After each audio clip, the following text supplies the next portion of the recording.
В Дачное вернулась в 1994 году. Первое, что тогда увидели Яндиевы, полностью разрушенный дом. Даже от фундамента ничего не осталось. А сегодня, спустя 25 лет, они вновь обживаются. Сюда Хайшат пришлось заново начинать и строить и дом, и все.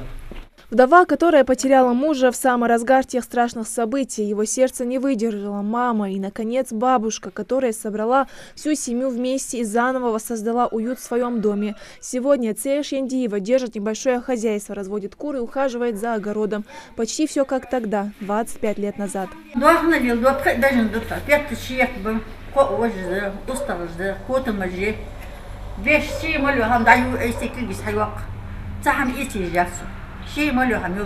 Тогда семья потеряла не только главу семейства, но и сына. 28-летний на тот момент Багаудин Яндиев только вернулся домой, отслужив в армии, и устроился на государственную службу. Высокий, статный, красивый, с глубоким взглядом. Он смотрит на сегодня на родных черно-белых фотографий. Строгое ингушское воспитание и сдержанность военного сразу бросаются в глаза. Багаудин до сих пор числится в списках без вести пропавших, но сердце матери ждет и верит.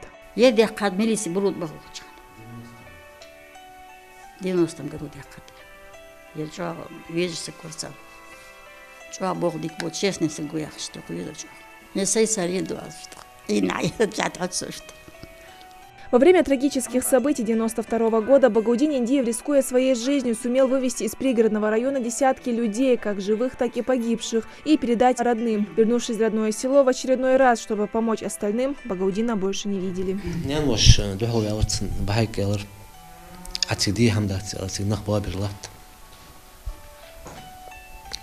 حمود ولا вот я вот что-то уже говорить أنا إصدار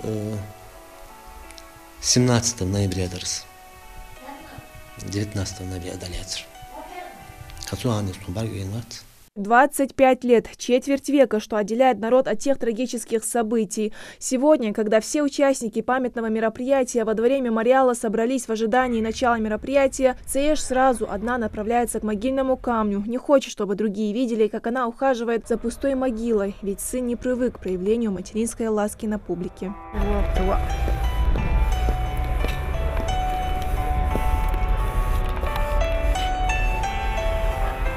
سيغن قنيسو سيغن ميا قادسة وغزوال الصندقات وضعيتش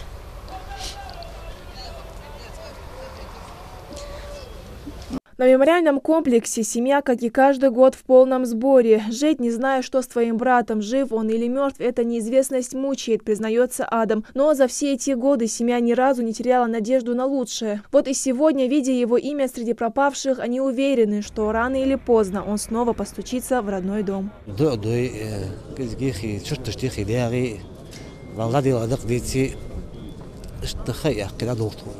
Сотни пропавших без вести и еще больше искалеченных судеб. Поиском информации о них который год занимается профильный комитет. За прошедшие 25 лет сотрудники обращались во многие инстанции. В результате были найдены останки более 20 человек, 9 из них опознаны. Также комитетом создан банк данных с фамилиями и именами пропавших и ДНК родственников. Генетический паспорт, генетический паспорт, сагвон дамували вакаху, так хадамалют, он сравнительный анализ, хае халху.